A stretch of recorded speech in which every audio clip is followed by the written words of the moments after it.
안녕하세요. 리사쌤 잉글리시 리사입니다. 오늘의 표현은 뭐뭐를 계속 지켜보다, 유심히 살피다 라는 표현으로 keep an eye on, keep an eye on 이라는 표현이 있습니다. 나는 항상 영어 교육의 최신 트렌드를 유심히 살피고 있어요. I always keep an eye on the latest trends in English education. I always keep an eye on the latest trends, the latest trends. 최신의, 가장 최신의 트렌드를 in English education, 영어 교육에. I always keep an eye on the latest trends in English education. 화장실 다녀오는 동안에 제 가방 좀 봐주실 수 있겠어요?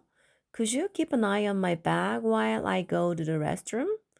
Could you keep an eye on my bag while I go to the restroom? 이렇게도 쓰실 수 있겠고요. 등산 가기 전에 일기예보를 계속 확인해야 해. We need to keep an eye on the weather forecast. Weather forecast. 일기예보, weather forecast. We need to keep an eye on the weather forecast before we go hiking. Before we go hiking. We need to keep an eye on the weather forecast before we go hiking. 네, keep an eye on. 살펴보다, 유심히 지켜보다 라는 표현으로 한번 잘 사용해 보시기 바라겠습니다. Thank you. 안녕하세요. 리사쌤 잉글리시 리사입니다. 오늘의 표현은 뭐뭐를 계속 지켜보다, 유심히 살피다 라는 표현으로 keep an eye on, keep an eye on 이라는 표현이 있습니다. 나는 항상 영어 교육의 최신 트렌드를 유심히 살피고 있어요. I always keep an eye on the latest trends in English education.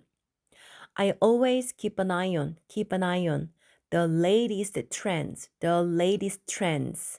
최신의, 가장 최신의 트렌드를 in English education, 영어 교육에.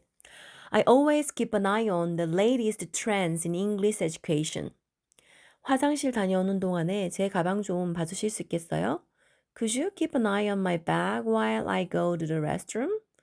Could you keep an eye on my bag while I go to the restroom? 이렇게도 쓰실 수 있겠고요. 등산 가기 전에 일기예보를 계속 확인해야 해. We need to keep an eye on the weather forecast. Weather forecast. 일기예보, weather forecast. We need to keep an eye on the weather forecast before we go hiking. Before we go hiking. We need to keep an eye on the weather forecast before we go hiking. 네, keep an eye on. 살펴보다, 유심히 지켜보다 라는 표현으로 한번 잘 사용해 보시기 바라겠습니다. Thank you.